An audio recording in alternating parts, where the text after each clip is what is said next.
ਇੱਕ ਸ਼ਾਇਰ ਦੀ ਆਜ਼ਾਦ ਨਜ਼ਮ ਹੈ ਕਿ ਕਾਸਦਾ ਵਹਿੰਦਾ ਤਪੈ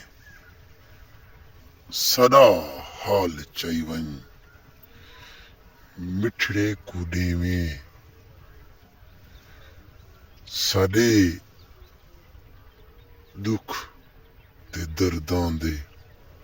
ਹਾਲ ਵੰਝ ਸੁਣਾਵੇਂ।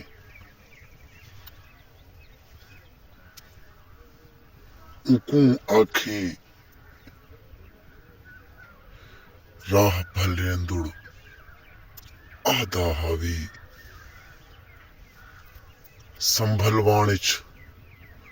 ਆ ਕੇ ਭੁੱਲ ਗਏ ਭੋਲਾ ਭਾਲਾ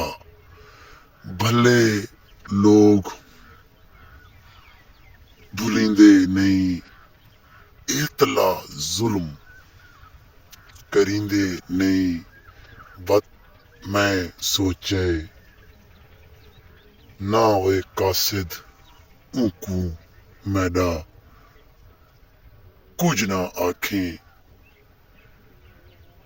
ਬੇ ਇਤਬਾਰੇ ਮੌਸਮ ਦੇ ਵਿੱਚ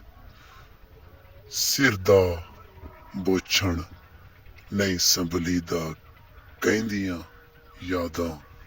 ਕੌਣ ਸੰਭਾਲੇ ਕਹਿੰਦੀਆਂ ਯਾਦਾਂ ਕੌਣ ਸੰਭਾਲੇ।